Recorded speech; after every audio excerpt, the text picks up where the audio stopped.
I have a story to tell. You will love it. I have a story to tell. You will love it. I have a story, a story. Yes, you will love it. I have a story, story, story, story. You will love it. I have a story to tell. You will love it. Once upon a time, Jesus was going to Jerusalem to celebrate the feast of the Passover with his disciples. How many of you know the number of disciples Jesus had? Jesus had how many disciples? Tell me. 12 disciples, right? Yes, you're right. Can you tell me why Jesus chose to celebrate the Passover in Jerusalem? Jesus did it because he was obeying the Father's law, God the Father.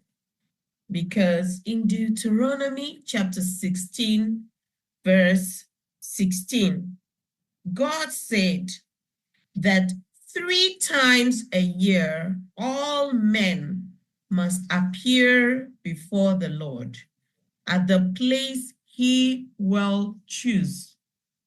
And so God leads them where they should go and celebrate the Passover. And that is why Jesus would go to Jerusalem to celebrate the Passover feast. So Jesus is obedient to the Father. Jesus is obedient. Are you also obedient? Your parents, are you obedient?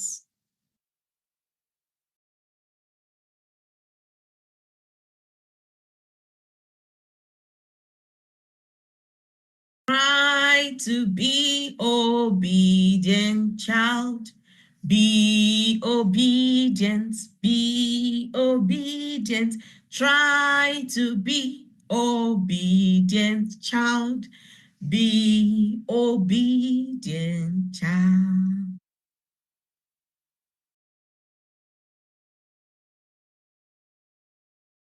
Before we continue with the Palm Sunday tale, we need to know Jesus was going to celebrate the Passover. What is the Passover? Look at what they serve on the table when they go to celebrate the Passover.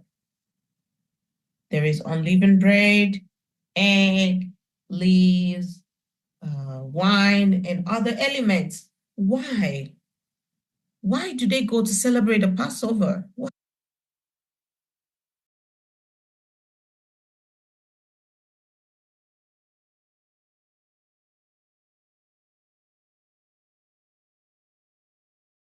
Long, long, long time ago, the children of Israel were used as slaves for Pharaoh. They would work whether it was sunny, whether it was raining, or night, or morning. They had no break time. At the same time, the soldiers of Pharaoh would hit them hard, hit them. It was so painful. Now, the children of Israel thought that no, we have to cry to God. They cried to God, they prayed, and God said, oh, I need to stop this. My people have cried to me, I have heard their voice. And so God decided to deliver them from the hand of Pharaoh, the enemy.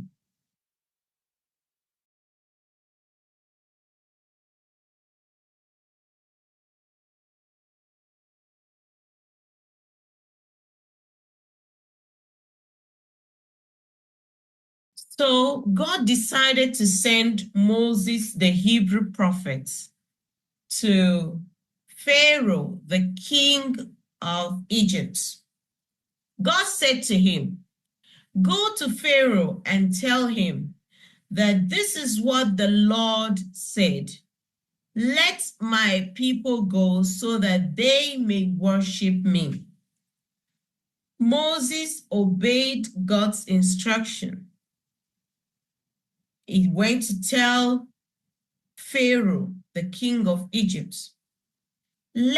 God said, let my people go that they may worship me.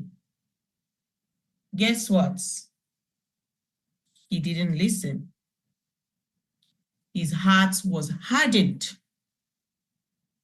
Because of that, God sent different types of plagues to the people of Egypt.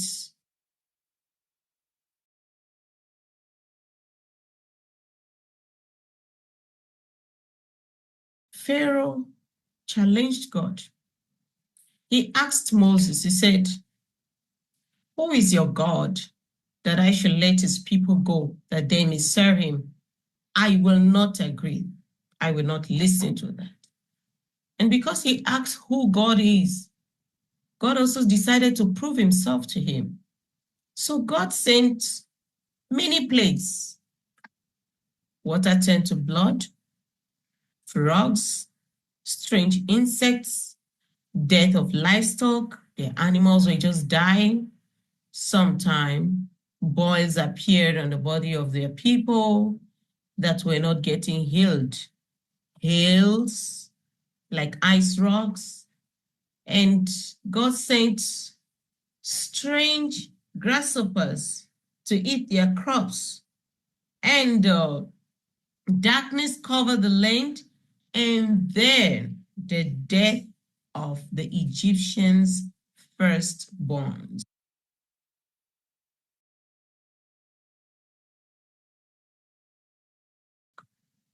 Do you know why God did it?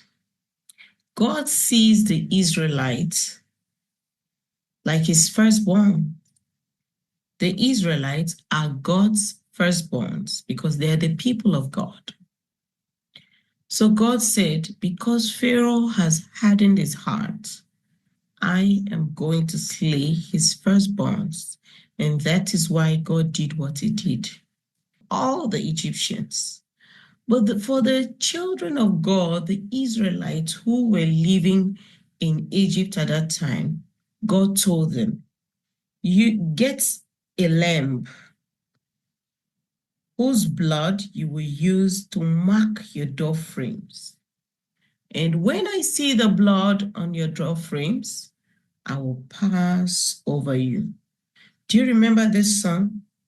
When I see the blood, when I see the blood, when I see the blood, I will pass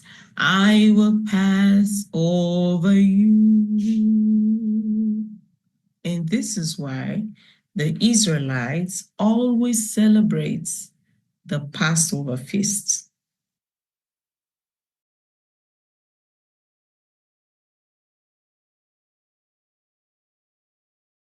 The story.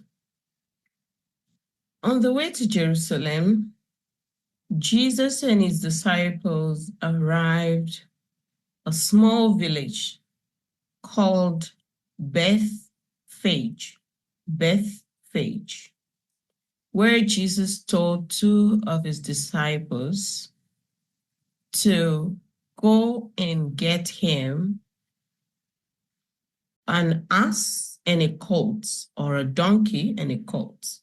And a colt is, what is a colt? A colt is a young ass, okay, on top of which Jesus was going to climb to enter the city of Jerusalem.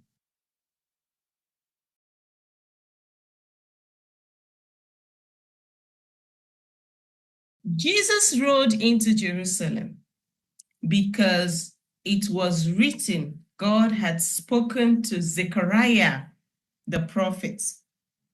In Zechariah chapter 9, verse 9, it says, rejoice greatly, daughter Zion. Shout, daughter Jerusalem. See, your king comes to you, righteous and victorious, lowly and riding on a donkey. Lowly means Jesus was going to be a humble king. Yes, remember that Jesus Christ humbled himself even unto death. Right. In those days, kings used to ride on horses to show their royalty, but Jesus was not like that. Jesus was a humble king. And why do I say Jesus is a king? Jesus is a king because it was written, Isaiah had spoken about him, he prophesied about him, that for unto us a child is born, to us a son is given, and the government will be on his shoulder, and he will be called. On whose shoulder will a government be, if not a king? On a king's shoulder, right? That is Jesus.